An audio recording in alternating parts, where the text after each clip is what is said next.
Welcome back to BWO Daily, your source for news in sports entertainment and the world of professional wrestling from you boys at Busted Wide Open. My name is Nick Howell. And I am Sir Ian Dangerous. And today we have to go a little TMZ today, Nick, because remember Marty Janetty? Yeah. One half of the Rockers. Yeah, it's the guy that got kicked through the barbershop window by Shawn Michaels. Oh, he threw himself through the barbershop window in an attempt to get away from Shawn Michaels. But yes, however you want to portray history, okay. Marty Janetty is back in the news today because he posted on Facebook it was in the middle of a post where apparently he was trying to maybe break up with a woman or explain why. It was a very strange post, but he may have admitted that he killed a man when he was 13 years old.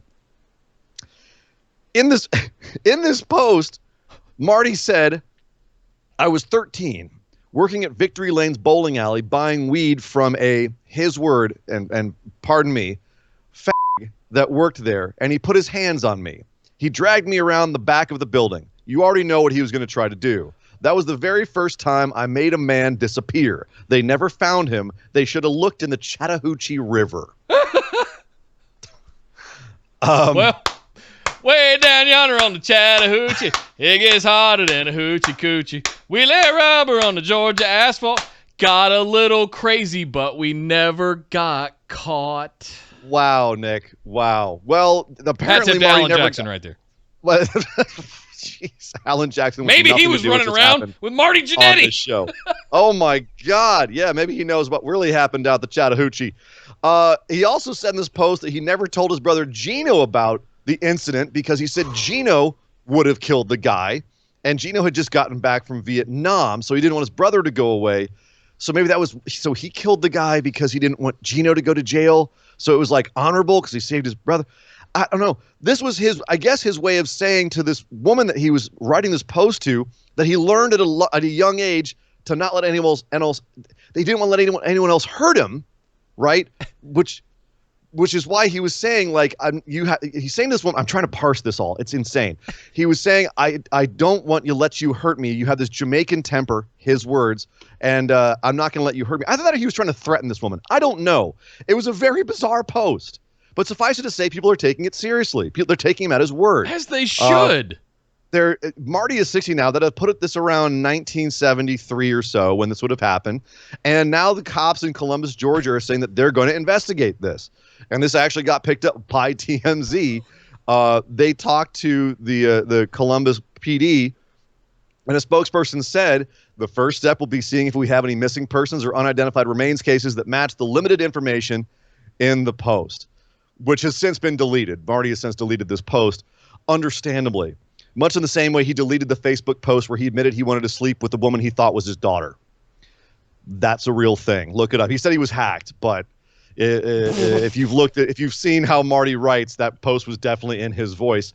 You can go look that one up. We're not reporting on that today. That's a whole other kettle of fish. All we're saying is Marty has a history of posting some wild stuff on Facebook. I mean, don't get kicked through the window of a barbershop because it'll do damage. Like, holy it'll do damage to your career. His career is so dead, it might as well be floating down the Chattahoochee. Oh my God. All right. We're just going sideways. We're sorry. We're going to get back to some real news here. AEW, my goodness. AEW has started Heels. This is a hard left turn, by the way, for a story. They've started Heels, which is a females-only platform for women wrestling fans. It's an annual paid subscription of $49. Members receive access to a variety of features, including virtual meet and greets, video conference discussions with industry experts, exclusive AEW talent Q&A sessions, customized merchandise, special promotions, themed parties, and the secure space enables AEW Heels members to connect, learn, and thrive together through shared passions for women's wrestling. That's via Heel by Wrestling. Female fans can subscribe at alleliteheels.com. The first event is scheduled for this Friday, for 2 days from now, August 7th, which is included in the annual subscription. That event will be curated on the platform and feature a Q&A session with Aubrey Edwards, Ref Aubrey Edwards, a social media strategizing discussion with Brandy Rhodes, a special session on respect and empowerment in the workplace with Keisha Ann Gray, who is a partner at Proskauer Law Offices. They're a bunch of lawyers, like big law office. Now the program did debut earlier this year, but now it's really opening up and they're promoting it. But they already have 2 special video conference sessions up with Nyla Rose and Megan Parekh, who is the chief legal officer for AEW. They've had a sweepstakes program, donation opportunities to support the George Floyd Memorial Fund, the Trevor Project. So it's sounds like kind of a combination, like women's empowerment forums, platform, a place to connect with other female wrestling fans, and a place to interact with AEW women talent, and also looking forward to the future. I feel like this is a place where they're going to be looking at female empowerment overall and not just around women's wrestling. So a really interesting project started by AEW and spearheaded by Brandy Rhodes here. This gives me all kinds of warm fuzzies because one of the things that I've been, especially since we saw Evolution a couple years ago, I've always, and then we had Glow that blew up in popularity on Netflix, and like the last few years there's been this, I guess I've always wanted their own brand in a way, not for segregation purposes or separation or any way, but for the other way around. Like, let's spend more time highlighting women in professional wrestling and the different types of shows that they could put on. This industry's been dominated by men forever, basically, and only in just last few years have women like Charlotte and Becky and Tessa and others risen to prominence as prolific figures in this industry. Outside of the comedy stuff that they were mostly relegated to in the past, unfortunately. Well, yeah. And that we talk ill of that stuff because we want more. So I would love this. I would love to see some sort of actual weekly, monthly show, much less a pay-per-view that you could just make a second version of, or a sequel to Evolution 2, right? Something along those lines. Obviously, WWE has been floating that for a minute, but the AEW, what they seem to be doing here is actually, and if you've been online at all, wrestling forums and not just wrestling itself, but also the fandom is very male dominated as well. Yep. And it's not always exactly a comfortable space for a woman wrestling fan to be in. So having a place where where you can enjoy wrestling and not have that kind of toxic environment seems like a good idea, at least as an alternative or just a place to go. So it doesn't, not the be all end all, but certainly a place that does create that kind of environment. So I think it's a great idea as well, and looking forward to seeing what they're going to be doing with that. Yeah, and I love that they started out with the fans first before creating any other special shows. Yeah.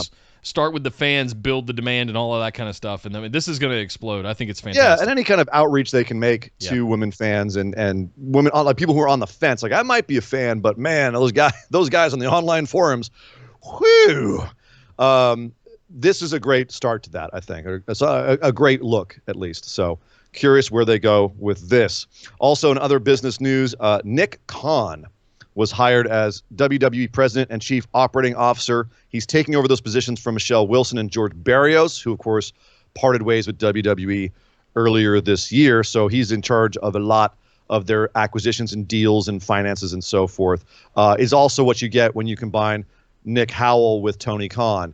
You get Nick Khan, which is not a bad thing. It's basically like just a really hairy billionaire who owns the Jaguars. So hang on.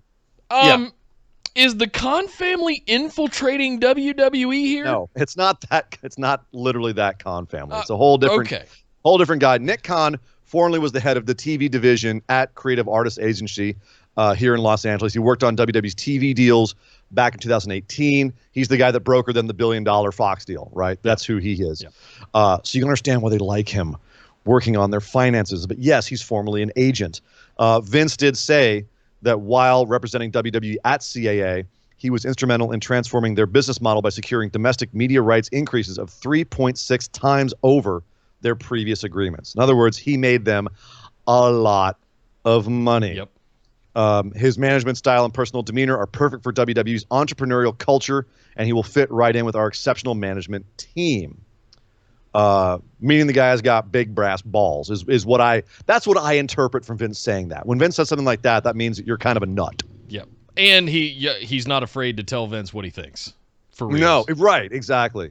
Khan decided apparently to join WWE, whether this might be a good career move for him while he was at Triple H's 50th birthday party. And he said that the family atmosphere while at that party made him feel it would be a right choice for him. So interesting decision to have a former talent agent or basically mostly worked for big companies, big sports companies securing TV deals. So a guy who that's in his past. Yeah. Now he's in charge of WWE's finances, and he's the president. So he's going to be doing a lot of looking at how to make them more marketable to a mainstream audience and getting them more deals like that. So could be a good move for WWE. I do think it could as well. Anytime you can get somebody that's that heavy, you can get a heavy from William Morris or CAA to come in and wrangle. Yeah, those are big companies. Those are big worldwide type of agencies. They're brokering deals with brands, TV, all that stuff. Countries. And they are entire countries. Yes. Entire countries. Yeah. So they are intermediaries for all kinds of stuff. So having someone come in that could lead that. Yeah. I think this is a really smart strategic move for leadership at WWE. Yeah, it could have a very strong acumen. Yeah. So good on them. But yes, that's it, man. Happy birthday to Pat Tanaka. He turned 53 today. You may remember him from the Orient Express in WWE, even though he's Hawaiian. But happy birthday to Pat Tanaka. And that, Nick, is the news. Well, thank you, sir. Ian Dangerous. Happy birthday to Pat Tanaka.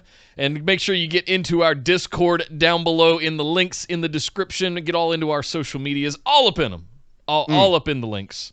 You can find all those down below. Make sure you subscribe here to the channel by pounding that big red button down below and set your notifications to all, as well as coming over and joining us on Twitch. We are live streaming all of our shows throughout the week, every Tuesday and every Saturday over at twitch.tv/bustedwideopen. The past couple of streams have been absolutely amazing. Thank you guys so much for making all those fun and making the transition easier. So make sure you come over and join us and give us a follow over there. We're having a blast.